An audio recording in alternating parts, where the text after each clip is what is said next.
భారత ప్రధాని నరేంద్ర మోదీ నిన్న తెలుగుదేశం పార్టీ ఎంపీలతో భేటీ అయ్యారు. భేటీ తరువాత ఆయన చంద్రబాబు గారిని అలాగే 16 మంది ఎంపీలను ఉద్దేశించి ఆయన ఒక ట్వీట్ చేశారు.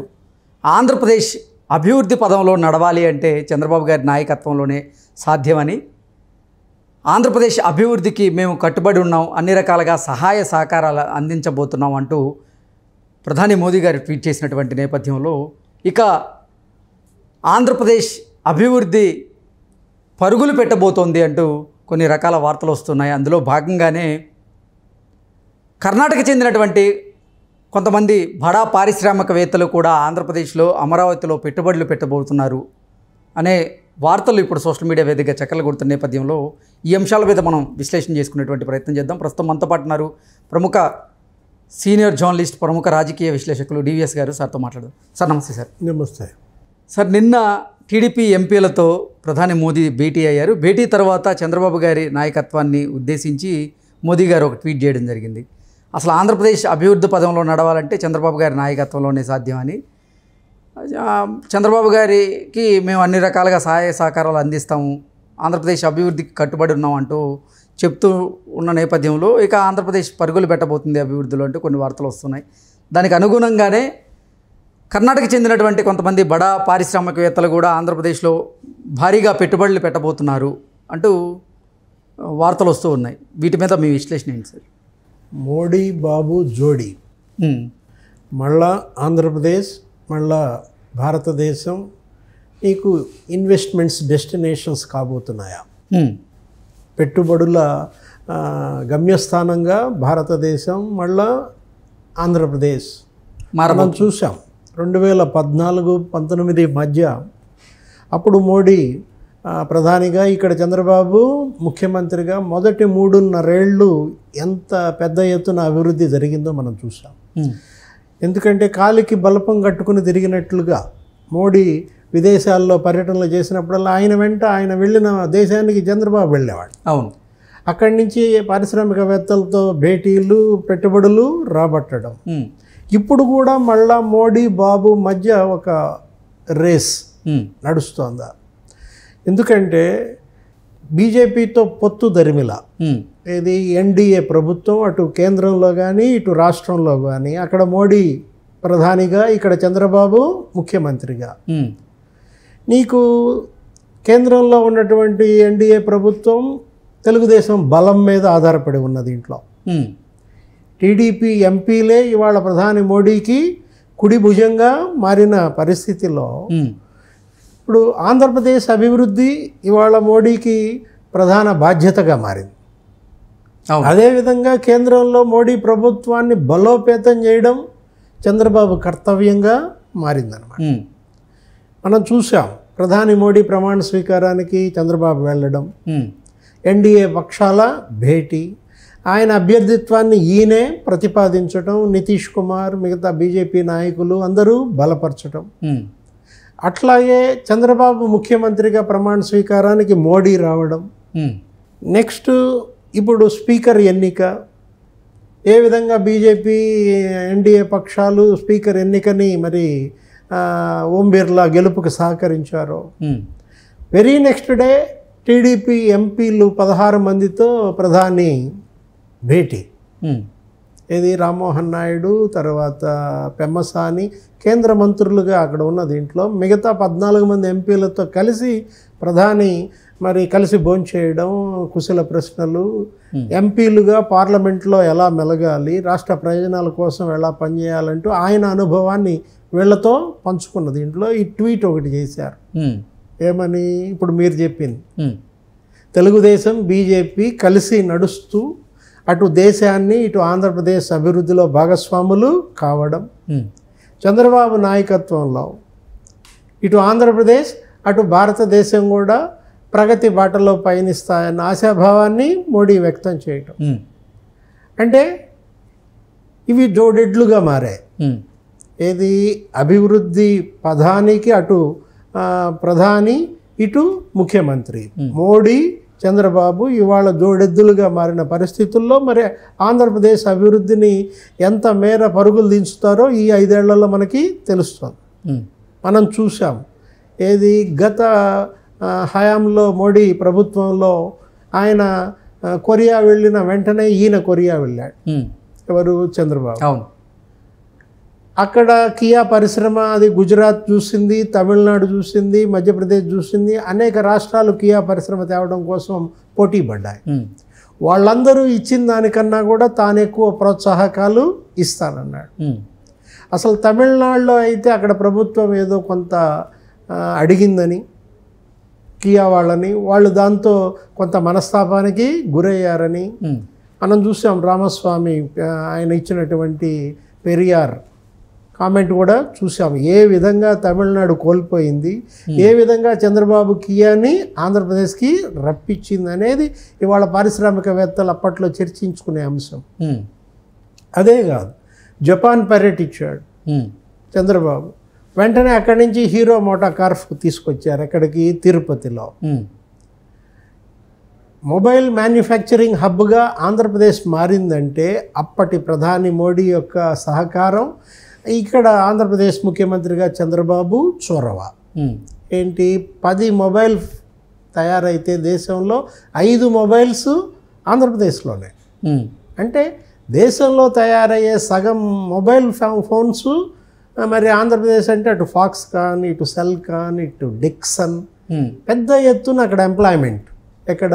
రాయలసీమలో, అటు తిరుపతి, చిత్తూరు జిల్లాలో ఆ మొబైల్ మ్యానుఫ్యాక్చరింగ్ హబ్లో కావచ్చు, శ్రీ సిటీ సెజ్లో కావచ్చు, నెక్స్ట్ ఇక్కడ ఈ అనంతపురంలో ఎలా అయితే నీకు భూముల ధరలు పెరగడం, ఉపాధి కియా ఇండస్ట్రీ ద్వారా మళ్ళా ఆంధ్రప్రదేశ్ స్వర్ణయుగం. ఏంటి? వీళ్ళిద్దరి నాయకత్వంలో అటు ప్రధాని మోడీ సహకారం, ఇటు చంద్రబాబు సమర్థత, పెట్టుబడులు ఆకర్షించడంలో ఇతనికి ఉన్నటువంటి బ్రాండ్ ఇమేజ్. అటు ఉమ్మడి రాష్ట్ర ముఖ్యమంత్రిగా హైదరాబాద్ని ఎలా పెట్టుబడుల గమ్యస్థానంగా చేశాడో మనం చూసాం. ఏది అసలు ప్రపంచంలో అమెరికా తప్ప మరో దేశంలో ఎక్కడా లేదు మైక్రోసాఫ్ట్ బేస్. అలాంటి మైక్రోసాఫ్ట్ బేస్ బిల్ గేట్స్తో మీటింగ్ పెట్టుకుని ఆంధ్రప్రదేశ్కి తెప్పించాడు, హైదరాబాద్కి తెప్పించాడు. అప్పుడు ఒక ముఖ్యమంత్రి ఏంటి, అక్కడెక్కడో భారతదేశం ఏంటి, అతను అసలు ల్యాప్టాప్లో నాకు పవర్ పాయింట్ ప్రజెంటేషన్ ఇవ్వడం ఏంటని బిల్ గేట్స్ ఆశ్చర్యపోయాడు. చంద్రబాబు ల్యాప్టాప్లో అతను ఇచ్చిన పవర్ పాయింట్ ప్రజెంటేషన్ చూసి, అంటే ఒక ఐటీ అంతర్జాతీయ నిపుణుడు, ఏది సాఫ్ట్వేర్ రంగానికే అతను ఒక ఆది పురుషుడిగా చెప్పుకుంటాం. ఎవరు? ఫాదర్ ఆఫ్ ఐటీగా ఎవరిని? Bill gates. అతన్ని మరి ఒక రాజకీయ నాయకుడు ఇంప్రెస్ చేయటం అనేది అసాధారణమైన అంశం. నేను గనక వేరే దేశాల్లో గనక మా బేస్ పెడితే మైక్రోసాఫ్ట్ మస్ట్ అండ్ షుడ్ మీ రాష్ట్రంలో పెడతానని హామీ అతను ఇచ్చి, ఆ హామీ నిలబెట్టుకుని మరి హైదరాబాద్ మైక్రోసాఫ్ట్ తీసుకురావడం. మొదట అసలు చంద్రబాబు గారికి 5 నిమిషాలే ఆయన సమయం కేటాయించడం, తర్వాత చంద్రబాబు గారితో మాట్లాడుతూనే ఒక 1 అవర్ పాటు గడిచిపోయింది. అంటే ఆశ్చర్యం.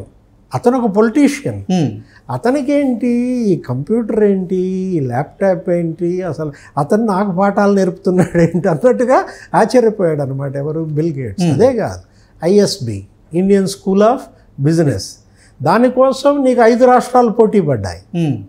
కర్ణాటక, తమిళనాడు, గుజరాత్, మహారాష్ట్ర, ఎవరికి వాళ్ళు పోటీ పడి మాకు దగ్గర పెట్టండి, మా దగ్గర పెట్టండి అంటూ ఉన్నప్పుడు ఆ కమిటీ హైదరాబాద్ విజిట్ చేసింది. ఆ కమిటీ హైదరాబాద్ విజిట్ చేసినప్పుడు ఏం చేశాడు? చంద్రబాబు ముఖ్యమంత్రిగా తన మంత్రులను అసలు ఎయిర్పోర్ట్కు పంపించాడు వెల్కమ్ చెప్పడానికి.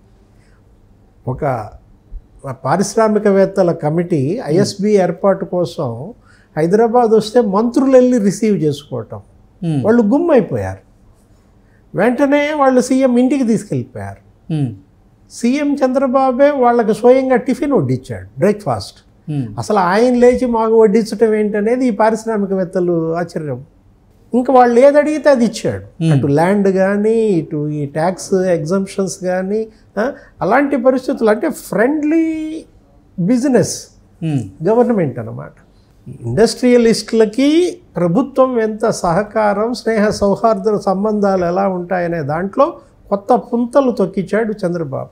సరే, ఆంధ్రప్రదేశ్లో కూటమి ప్రభుత్వం కొలువుదీరిన తర్వాత ఇక పెట్టుబడుల సునామీ మొదలైపోయిందని, అందులో భాగంగానే అసలు కర్ణాటకకు చెందినటువంటి బడా పారిశ్రామికవేత్తలు కూడా ఆంధ్రప్రదేశ్లో పెట్టుబడులు పెట్టేందుకు క్యూ కట్టబోతున్నారు అంటూ కొన్ని వార్తలు వస్తున్నాయి. సార్, ఏ కంపెనీలు వచ్చే అవకాశం ఉంది ఆంధ్రప్రదేశ్కి ఇప్పుడు?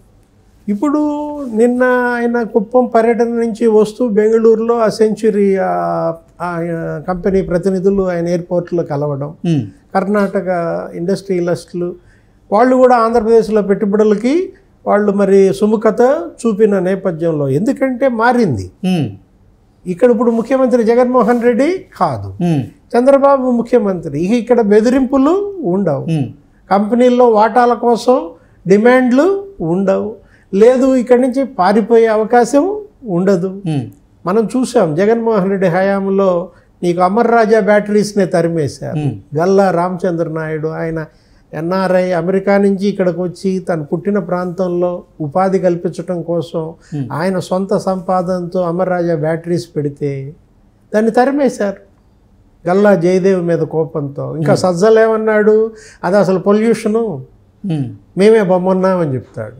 ఉబ్బరంగా 10,000 కోట్ల పెట్టుబడులు కేటీఆర్ ఎత్తుపోయాడు. ఎక్కడ పెట్టారు? మహబూబ్ నగర్లో పెట్టారన్నమాట. అదే కాదు, జాకీని తరిమేశారు.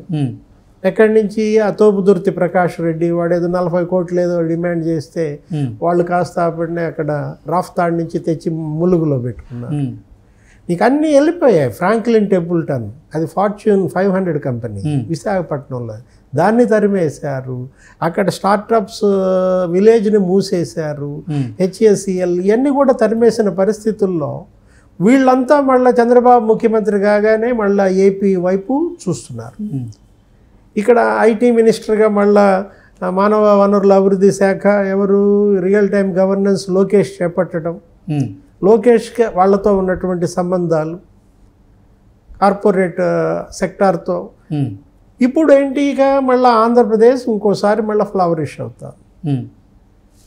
అటు ప్రధాని మోడీ తోడ్పాటు, ఇటు చంద్రబాబు యొక్క సమర్థత. ఈ పరిస్థితుల్లో మళ్ళా పోయిన పెట్టుబడుల్ని రాబట్టడమే కాకుండా కొత్త కంపెనీలని తీసుకురావటం, అటు కార్ మ్యానుఫ్యాక్చరింగ్ కానీ లేకపోతే ఇటు ఆటోమొబైల్ హబ్గా కానీ అనేక రకాల అవకాశాలు ఆంధ్రప్రదేశ్లో ఉన్నాయి. పొడవైన తీర ప్రాంతం ఉంది, ఖనిజ సంపద పుష్కలం, మ్యాన్ పవర్ పుష్కలంగా ఉన్న దీంట్లో నైపుణ్యాభివృద్ధి గల మానవ వనరులు ఉన్నటువంటి ఈ రాష్ట్రం మీద పారిశ్రామికవేత్తలు దృష్టి పెట్టారు. రాబోయే 5 ఏళ్లలో నీకు వరద బారిచ్చే అవకాశం ఉంది, అటు పెట్టుబడుల వరద. దానివల్ల యువతకి ఉపాధి పెద్ద ఎత్తున వచ్చే అవకాశం ఉంది. Okay sir, thank you so much.